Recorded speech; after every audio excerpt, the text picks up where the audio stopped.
नमस्कार साथियों, आप सभी का विकास जीएस एकेडमी में स्वागत है। तो चलिए आज हम लोग पढ़ने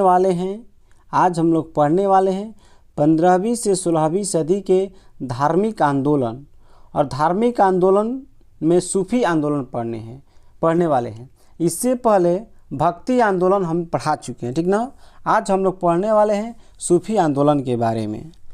चलिए ध्यान दीजिए, देखिए पहला प्रश्न दिया इसमें, सूफियों के बारे में क्या असत्य है। तो इसका आंसर जानने से पहले थोड़ा हम लोग समझते हैं कि सूफी आंदोलन क्या था। तो चलिए ध्यान दीजिए, देखिए आप लोग याद रखिएगा, जो धार्मिक आंदोलन हुआ था ना, दो भाग में, कितना भाग में हुआ था। तो धार्मिक आंदोलन जो हुआ था दो भाग में हुआ था। पहला हुआ था भक्ति आंदोलन, कौन हुआ था, भक्ति आंदोलन। और दूसरा जो हुआ था सूफी आंदोलन, क्या हुआ था, सूफी आंदोलन हुआ था। तो भक्ति आंदोलन हम लोग पढ़ लिए हैं, आज सूफी आंदोलन के बारे में पढ़ेंगे। और याद रखिएगा, भक्ति आंदोलन जो है किसके द्वारा स्टार्ट किया गया था, तो हिंदुओं के द्वारा। और सूफी आंदोलन जो स्टार्ट किया गया था मुसलमानों के द्वारा स्टार्ट किया गया था। और याद रखिएगा, भक्ति आंदोलन जो था 6वीं ईस्वी में, 6वीं सदी में चालू किया गया था। और सूफी आंदोलन जो था 8वीं सदी में चालू हुआ था। तो आज हम लोग कंप्लीट पढ़ने वाले हैं सूफी आंदोलन के बारे में। याद रखिए, ठीक ना, यह हिंदुओं के द्वारा और यह मुसलमानों के द्वारा शुरू हुआ था। चलिए ध्यान दीजिए, देखिए यहाँ से याद रखिएगा, जो सूफी आंदोलन था ना, सूफी आंदोलन में जो सूफी शब्द है किससे बना है, तो सूफी शब्द जो बना है ना, सफ़ा से बना है, सफ़ा से बना है। और सफ़ा का अर्थ क्या होता है, पवित्रता। क्या होता है, सफ़ा का अर्थ क्या होता है, पवित्रता होता है। क्या होता है, पवित्रता होता है, याद रखिएगा। और यहाँ से याद रखिएगा, जो सूफी आंदोलन हुआ था इसमें जो शिष्य होते थे, शिष्य को मुरीद कहते थे। क्या कहते थे, मुरीद कहा जाता था। लेकिन जो गुरु होते थे, गुरु को पीर, गुरु को क्या कहा गया है, तो पीर कहा गया है। तो याद रखिएगा, शिष्य को क्या कहते थे, मुरीद, और गुरु को पीर कहा जाता था।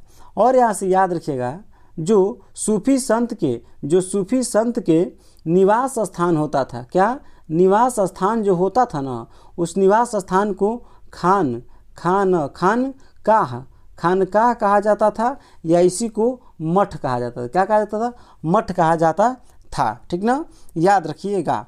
और यहाँ से याद रखिएगा, जो शिक्षा देने वाला स्थान होता था, शिक्षा देने वाला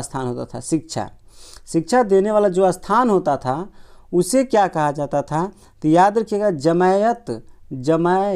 जमायत या इसी को खाना कहा जाता। क्या कहता है, जमायत ए खाना कहा जाता था। किसको कहा जाता, जो शिक्षा देने वाला स्थान था उसी को कहा जाता था। आई होप कि आप लोग यहाँ तक समझ में आया होगा। चलिए थोड़ा सा और आगे हम लोग बढ़ते हैं। ध्यान दीजिए, इसमें दिया है आप लोग के सामने, याद रखिएगा, दिया है इसमें कि भारत में आने वाले, याद रखिएगा, भारत में आने वाले मुस्लिम संप्रदाय कितना था।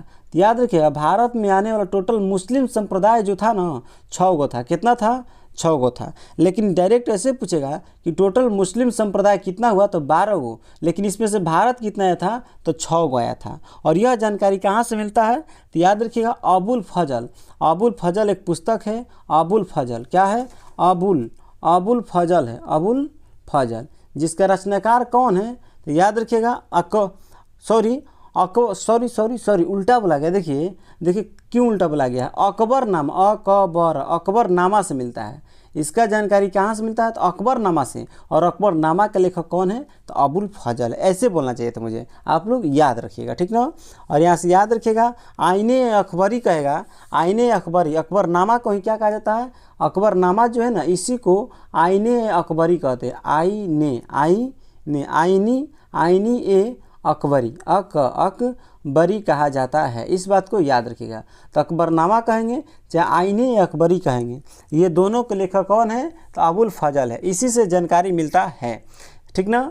तो याद रखिएगा, अगर पूछेगा कि आईने अकबरी या अबुल फजल से जानकारी जो मिलता है सूफी संप्रदाय के, तो टोटल इसके अनुसार कितना है, तेरे टोटल जो है ना 14 संप्रदाय। किसके अनुसार, तो याद रखिएगा, अबुल फजल अकबरनामा के अनुसार। लेकिन ऐसे टोटल जो थे ना सूफी संप्रदाय जो थे, टोटल कितना थे, टोटल जो थे टोटल 12 गो थे, लेकिन जो अकबरनामा है, अकबरनामा के अनुसार कितना है तो 14 गो, लेकिन पूछेगा, फिर पूछेगा भारत में कितना संप्रदाय आया था तो 6 गो आया था। कौन कौन आया था तो ध्यान दीजिए, देखिए कौन कौन आया था तो याद रखिएगा।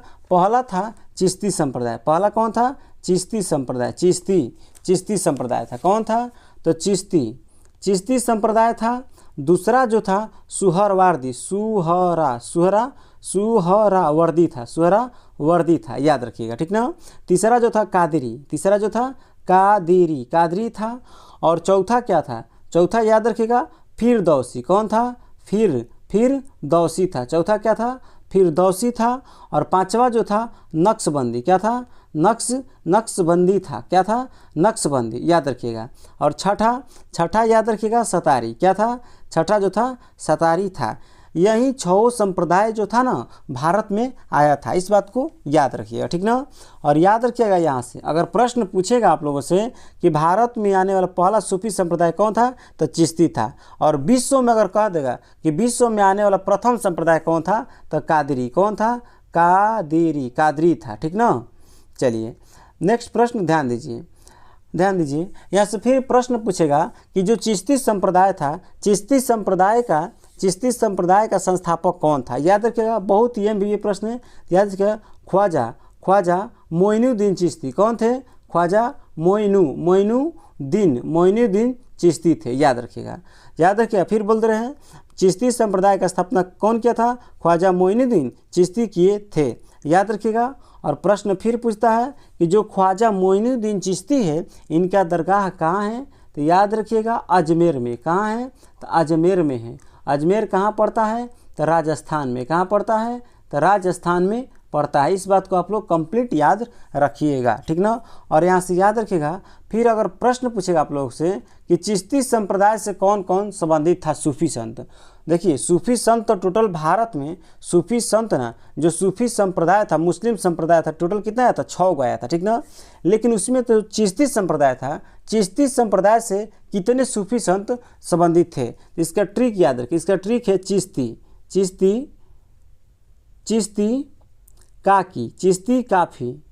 काफी, ठीक ना। फरीद औलिया, चिश्ती काकी फरीद औलिया, ठीक ना। और लास्ट में लगा लेना गरीब, क्या हो जाएगा गरीब।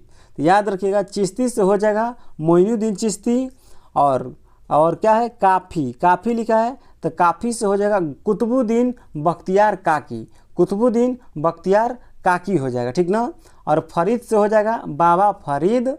और औलिया से हो जाएगा निजामुद्दीन औलिया। और गरीब से हो जाएगा शेख बुरहाउद्दीन गरीब, याद रखिएगा, ठीक ना। चलिए और यहाँ से याद रखिएगा जो चिश्ती थी ख्वाजा मोइनुद्दीन चिश्ती है, इसका दरगाह कहाँ है राजस्थान में। और औलिया जो है औलिया यानी निजामुद्दीन औलिया का दरगाह कहाँ पड़ता है तो दिल्ली में पड़ता है। इस बात को भी याद रखिएगा। और यहाँ से याद रखिएगा प्रश्न और प्रश्न याद रखिएगा। आप लोग नाम सुने होंगे कुतुब मीनार के, तो कुतुब मीनार का निर्माण कौन करवाया था तो कुतुबुद्दीन ऐबक करवाया था। लेकिन यहाँ से एक प्रश्न और याद रखिएगा कि कुतुबुद्दीन ऐबक जो थे कुतुब मीनार का निर्माण करवाए थे तो किसके याद में करवाए थे तो अपने गुरु की याद में करवाए थे। और इनके गुरु का नाम था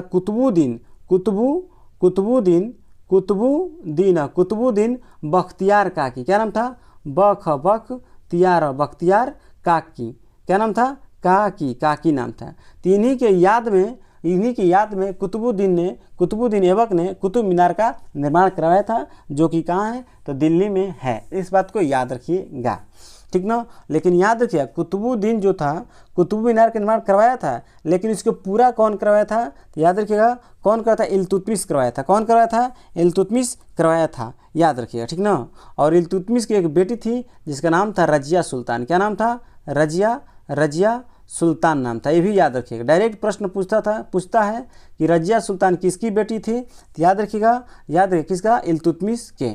चलिए ध्यान दीजिए। और यहाँ अभी प्रश्न पे नहीं चलते हैं, अभी पूरा समझ रहे इसके बारे में, ठीक ना। और यहाँ से याद रखिएगा अगर प्रश्न पूछेगा कि सूफी संप्रदाय को दक्षिण भारत में कौन लेकर आया था तो याद रखिएगा इसका राइट आंसर होगा शेख बुरहाउद्दीन लेके आए थे। कौन लेके थे? शेख बुरहाउद्दीन गरीब लेके आए थे। शेख बुरहाउद्दीन गरीब लेके आए थे। ठीक ना। चलिए और यहाँ से याद रखिएगा, आप लोग याद रखिएगा। यहाँ से अगर पूछेगा यहाँ से आप लोगों के जो निजामुद्दीन औलिया थे उनके कितने शिष्य थे, तो याद रखिएगा निजामुद्दीन औलिया के 4 शिष्य थे। पहला थे शेख बुरहाउद्दीन गरीब, दूसरा थे अमीर खुसरो, तीसरा थे अमीर हसन देहलवी और चौथा थे शेख सलीम चिश्ती। याद रखिएगा। और जो शेख सलीम चिश्ती था ना, इसका दरगाह कहाँ है, तो याद रखिएगा शेख सलीम चिश्ती जो था ना, इसका दरगाह कहाँ है, तो याद रखिएगा फतेहपुर सिकरी। फतेहपुर सिकरी है। अब फतेहपुर सिकरी कहाँ पड़ता है, तो यूपी में पड़ता है। और यहाँ से याद रखिएगा दोस्त, जो शेख सलीम चिश्ती थे, इन्हीं के आशीर्वाद से अकबर का एक पुत्र प्राप्त हुआ था। ऐसे अकबर का पुत्र प्राप्त नहीं हो रहा था, इन्हीं के आशीर्वाद से, यानी शेख सलीम चिश्ती के आशीर्वाद से ही अकबर को एक पुत्र प्राप्त होता है, जिसका नाम था जहांगीर। क्या नाम था? जहांगीर नाम था, जहांगीर। तो याद रखिएगा, डायरेक्ट प्रश्न पूछता है जहांगीर के बचपन का नाम क्या था, तो सलीम। क्या नाम था? सलीम था। याद रखिएगा क्या नाम था? सलीम। यानी सलीम को ही जहांगीर कहा गया। और सलीम इसका नाम क्यों रखा गया था? क्योंकि जो शेख सलीम चिश्ती थे ना, इन्हीं के आशीर्वाद से इसका जन्म हुआ था। चलिए, आई होप कि आप लोग को यहाँ तक कंप्लीट समझ में आया होगा। चलिए तो अब हम आगे प्रश्न पढ़ते हैं, ठीक ना। और प्रश्न में जो आएगा, ठीक ना, समझते चलेंगे। चलिए ध्यान दीजिए। देखिए आज का पहला प्रश्न है आप लोग सामने। देखिए प्रश्न दिया है इसमें कि सूफियों के बारे में क्या असत्य है। बताना है आप लोग के कि सूफियों के बारे में कौन सा असत्य है। तो याद रखिएगा इसका राइट आंसर हो जाएगा ऑप्शन नंबर डी हो जाएगा। इनकी विचारधारा कट्टरपंथी होती थी। बात सही है। चलिए नेक्स्ट प्रश्न ध्यान दीजिए। नेक्स्ट प्रश्न दिया है इसमें कि निम्न में से किसे हिंदी खड़ी बोली का जनक कहा जाता है। हिंदी खड़ी बोली का जनक कहा जाता है। तो इसका राइट आंसर हो जाएगा अमीर खुसरो। और याद रखिएगा अमीर खुसरो को भारत का तोता कहा जाता है। क्या कहा जाता है? भारत का तोता कहा जाता है। यानी पैरट ऑफ मैन किसे कहा जाता है? तो अमीर खुसरो को कहा जाता है। नेक्स्ट प्रश्न ध्यान दीजिए। नेक्स्ट प्रश्न दिया इसमें, वह सूफी संत कौन था जो यह मानता था कि भक्ति संगीत ईश्वर के निकट पहुँचने का मार्ग है। यानी कहने का मतलब यह हुआ कि जो भक्ति का मार्ग है ना, यही ईश्वर तक पहुँचने का मार्ग है। कौन कहा था? तो याद रखिएगा इसका राइट आंसर हो जाएगा मोइनुद्दीन चिश्ती हो जाएगा। पूरा नाम क्या है? ख्वाजा मोइनुद्दीन चिश्ती। और इसका दरगाह कहाँ है? तो अजमेर राजस्थान में है। नेक्स्ट प्रश्न ध्यान दीजिए। नेक्स्ट प्रश्न दिया इसमें, भारत में चिश्ती सिलसिले को किसने स्थापित किया था? तो याद रखिएगा इसका राइट आंसर हो शेख मोइनुद्दीन चिश्ती हो जाएगा। नेक्स्ट प्रश्न ध्यान दीजिए। नेक्स्ट प्रश्न दिया है इसमें कि सूफी सिलसिला संप्रदाय मूलतः संबंधित है। तो याद रखिएगा इसका राइट आंसर इस्लाम से। किससे संबंधित है? इस्लाम से संबंधित है। इस बात को याद रखिएगा। चलिए नेक्स्ट प्रश्न ध्यान दीजिए। नेक्स्ट प्रश्न दिया है इसमें, नेक्स्ट प्रश्न है इसमें कि निम्नलिखित में किन चिश्ती सिलसिला का नहीं था। बताना है ना कौन चिश्ती सिलसिला का नहीं है। तो याद रखिएगा इसका राइट आंसर हो जाएगा शेख बहाउद्दीन जकारिया। शेख बहाउद्दीन जकारिया जो है ना चिश्ती सिलसिला के नहीं था। इस बात को आप लोग याद रखिएगा। चलिए नेक्स्ट प्रश्न ध्यान दीजिए। नेक्स्ट प्रश्न दिया है इसमें कि चिश्ती सिलसिले के किस सूफी को चिराग ए देहलवी अर्थात दिल्ली का दीपक कहा जाए। चिराग ना होगा, यहाँ पर चिराग होगा। चिराग ए देहलवी यानी दिल्ली का दीपक कहा जाता है। तो याद रखिएगा इसका राइट आंसर हो जाएगा शेख नासरुद्दीन। क्या हो जाएगा? शेख नासरुद्दीन को। नेक्स्ट प्रश्न ध्यान दीजिए। नेक्स्ट प्रश्न दिया है इसमें कि निम्नलिखित में से किस सुल्तान से निजामुद्दीन औलिया ने भेंट करने से इनकार कर दिया था। याद रखिएगा इसका राइट आंसर हो जाएगा जलालुद्दीन फिरोज खिलजी से। जलालुद्दीन फिरोज खिलजी से निजामुद्दीन औलिया ने भेंट करने से मना कर दिया था। नेक्स्ट प्रश्न ध्यान दीजिए। नेक्स्ट प्रश्न दिया इसमें, निम्नलिखित सूफी सिलसिलों या संप्रदायों में कौन संगीत के विरुद्ध था? याद रखिएगा इसका राइट आंसर हो जाएगा संगीत के विरुद्ध कौन था? तो नक्शबंदी हो जाएगा। क्या हो जाएगा? नक्शबंदी। नेक्स्ट प्रश्न ध्यान दीजिए। नेक्स्ट प्रश्न दिया इसमें, दारा शिकोह ने किस शीर्षक से उपनिषदों का फारसी में अनुवाद किया था? याद रखिएगा, इसका राइट आंसर हो जाएगा सिर अकबर। सिर अकबर हो जाए। देखिए यहाँ पर अक्षर लिखा है, यहाँ पर राइट आंसर अकबर होगा। क्या होगा? अकबर। सिर अकबर हो जाएगा। नेक्स्ट प्रश्न ध्यान दीजिए। नेक्स्ट प्रश्न दिया है इसमें आप लोग को कि निम्न में से कौन सूफी थे? बताना है कि कौन सूफी संत थे। तो याद रखिएगा, इसका राइट आंसर हो जाएगा कौन? तो देखिए, एक तो निजामुद्दीन औलिया थे और तीसरा थे मोइनुद्दीन चिश्ती। ये नहीं थे, ये नहीं थे और ये नहीं थे। तो इसका राइट आंसर क्या हो जाएगा? तो ऑप्शन नंबर सी हो जाएगा, 2 और 3। नेक्स्ट प्रश्न ध्यान दीजिए। नेक्स्ट प्रश्न दिया है इसमें कि सूफिया कलाम जो एक प्रकार का भक्ति संगीत है, विशेषता है सूफिया कलाम। तो याद रखिएगा कहाँ के हैं? तो कश्मीर की। कहाँ के हैं? कश्मीर के। और याद रखिएगा, कश्मीर ही केसर के सबसे बड़ा उत्पादक राज्य है। याद रखिएगा। नेक्स्ट प्रश्न ध्यान दीजिए। नेक्स्ट प्रश्न दिया इसमें कि सूफी संत ख्वाजा मोइनुद्दीन चिश्ती किसके शासनकाल में राजस्थान आए थे? याद रखिएगा, पृथ्वीराज चौहान। पृथ्वीराज चौहान के शासनकाल में कहाँ आए थे? राजस्थान में आए थे। नेक्स्ट प्रश्न ध्यान दीजिए। नेक्स्ट प्रश्न दिया इसमें, प्रसिद्ध सूफी सलीम चिश्ती रहते थे। सलीम चिश्ती रहते थे। तो याद रखिएगा, फतेहपुर सीकरी में। कहाँ रहते थे? तो फतेहपुर सीकरी में। नेक्स्ट प्रश्न ध्यान दीजिए। नेक्स्ट प्रश्न दिया है इसमें कि मध्यकालीन सूफियों में सबसे धनी सूफी थे। बताना है कि सबसे धनी सूफी कौन थे। तो याद रखिएगा, इसका राइट आंसर हो जाएगा शेख बहाउद्दीन जकारिया, सबसे धनी थे। नेक्स्ट प्रश्न ध्यान दीजिए। नेक्स्ट प्रश्न दिया है इसमें कि किस सूफी को बख्तियार काकी, बख्तियार काकी अर्थात भाग्यवान बेटियों रोटियों वाला, भगवान रोटियों वाला कहा गया है? तो याद रखिएगा, ख्वाजा कुतुबुद्दीन को कहा गया। किसे कहा गया? ख्वाजा कुतुबुद्दीन को कहा गया है। नेक्स्ट प्रश्न ध्यान दीजिए।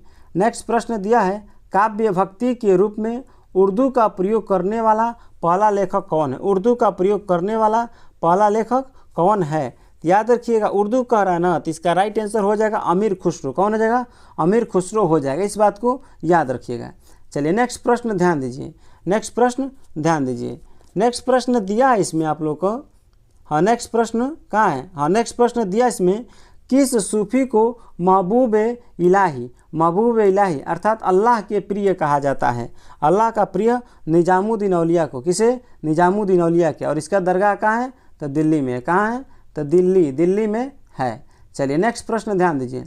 नेक्स्ट प्रश्न दिया है इसमें कि किस सूफी संत ने कहा था कि हनोज दिल्ली दूर अस्त, यानी कि अभी दिल्ली दूर है। किसने कहा था कि अभी दिल्ली दूर है? तो याद रखिएगा, निजामुद्दीन औलिया ने कहा था। अब बार बार हम लोग बोल चला कि भाषा में कहते हैं कि दिल्ली अभी दूर है, तो याद रखिए बतिया कौन कहा था? तो निजामुद्दीन औलिया कहा था।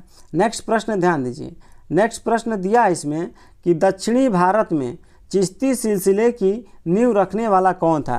तो याद रखिएगा, इसका राइट आंसर क्या हो जाएगा? तो शेख बुरहाउद्दीन गरीब। शेख बुरहाउद्दीन गरीब। नेक्स्ट प्रश्न ध्यान दीजिए। नेक्स्ट प्रश्न दिया है इसमें कि मिराज उल आशिकीनी उर्दू शायरी की पहली किताब के सूफी रचयिता है कौन है? तो याद रखिएगा, इसका राइट आंसर हो जाएगा सैयद मुहम्मद गेसूदराज बंदानवाज। नेक्स्ट प्रश्न ध्यान दीजिए। नेक्स्ट प्रश्न दिया है इसमें कि दिल्ली सल्तनत के सुल्तान इल्तुतमिश ने किसे शेख उल इस्लाम की उपाधि दी? शेख उल इस्लाम की उपाधि दी थी। तो याद रखिएगा शेख इस्लाम, तो इसका राइट आंसर हो जाएगा शेख बहाउद्दीन जकारिया। क्या हो जाएगा? शेख बहाउद्दीन जकारिया। नेक्स्ट प्रश्न ध्यान दीजिए। नेक्स्ट प्रश्न दिया है इसमें कि किस सूफी सिलसिले की गतिविधियों का मुख्य केंद्र बिहार था? क्या था? बिहार था। तो याद रखिएगा, इसका राइट आंसर फिरदौसी। क्या हो जाएगा? फिरदौसी। नेक्स्ट प्रश्न ध्यान दीजिए। नेक्स्ट प्रश्न दिया है इसमें कि सरजुद्दीन अहमद, एक मिनट रुक जाइए। हाँ नेक्स्ट प्रश्न दिया है सरजुद्दीन अहमद इब्न मखदूम यमा मनहरी का कार्य क्षेत्र है। याद रखिएगा, इसका राइट आंसर बिहार शरीफ। क्या हो जाएगा? बिहार शरीफ। और बिहार शरीफ कहाँ पड़ता है? तो बिहार में। नेक्स्ट प्रश्न ध्यान दीजिए। नेक्स्ट प्रश्न दिया है कि फारसी में रचयिता मजमा उल वहीन अर्थात 2 समुद्रों का संगम, जिसमें सूफी संत सूफी मत व हिंदू मत का तुलनात्मक वर्णन है, कि रचयिता कौन है? तो याद रखिएगा, इसका राइट आंसर क्या हो जाएगा? दारा शिकोह। क्या हो जाएगा? दारा शिकोह हो जाएगा। नेक्स्ट प्रश्न ध्यान दीजिए। नेक्स्ट प्रश्न दिया इसमें कि किसने संस्कृत के पंडितों की सहायता से भगवत गीता एवं योग वशिष्ठ का अनुवाद फारसी में किया। तो याद रखिएगा फारसी में अनुवाद किया, तो इसका भी राइट आंसर क्या हो जाएगा, दारा सिको। क्या हो जाएगा, दारा सिको। नेक्स्ट प्रश्न ध्यान दीजिए। नेक्स्ट प्रश्न दिया इसमें कि किस सूफी सिलसिले के अनुयायी आध्यात्मिक तत्वों के संबंध में तरह तरह के नक्शे बनाते थे और उसे रंगों से भरते थे। तो इसका राइट आंसर हो जाएगा नक्शबंदी। क्या हो जाएगा, नक्शबंदी हो जाएगा। नेक्स्ट प्रश्न ध्यान दीजिए। नेक्स्ट प्रश्न दिया इसमें कि मुगल बादशाह औरंगजेब को किस सूफी सिलसिले में दिलचस्पी थी और उसे अपनाया भी। तो बताइए इसका राइट आंसर क्या हो जाएगा। तो इसका राइट आंसर हो जाएगा आपका नक्शबंदी। क्या हो जाएगा, नक्शबंदी। नेक्स्ट प्रश्न ध्यान दीजिए। नेक्स्ट प्रश्न दिया है इसमें कि निम्नलिखित में से किसे शेख उल हिंद की पदवी प्रदान की गई थी। तो याद रखिएगा इसका राइट आंसर सलीम चिश्ती। क्या हो जाएगा, सलीम चिश्ती हो जाएगा। नेक्स्ट प्रश्न ध्यान दीजिए। नेक्स्ट प्रश्न दिया इसमें कि कौन सा युग्म गलत है। तो याद रखिएगा इसका राइट आंसर क्या होगा, ध्यान दीजिए इसका राइट आंसर क्या होगा। तो याद रखिएगा इसका राइट आंसर हो जाएगा इसका राइट आंसर हाँ औलिया हो जाएगा, मध्य प्रदेश। यही गलत है। निजामुद्दीन औलिया कहाँ है, तो दिल्ली में, ठीक ना, दिल्ली में है, जबकि क्या लिखा है, एमपी, गलत है। नेक्स्ट प्रश्न ध्यान दीजिए। नेक्स्ट प्रश्न दिया है इसमें कि मध्ययुगीन भारत के धार्मिक इतिहास के संदर्भ में सूफी संत निम्नलिखित में से किस तरह के आचरण का निर्वाह करते थे। तो याद रखिएगा इसका राइट आंसर क्या हो जाए, अच्छा कूटोला है क्या, अच्छा कूटोला दिया है। तो याद रखिएगा सबसे पहले कूट पर ध्यान दीजिए। देखिए कूट पर दिया है ध्यान साधना और श्वास नियमन, ये तो सही है। एकांत में कठोर यौगिक व्यायाम, ये भी सही है। श्रोताओं में आध्यात्मिक हर्षोन्माद उत्पन्न करने के लिए पवित्र गीतों का गायन, ये तो तीनों सही है। तो याद रखिएगा इसका राइट आंसर क्या हो जाएगा, हाँ तो इसका right answer option number D हो जाएगा। 1 2 3 तीनों हो जाएगा, ऑप्शन नंबर डी सही है।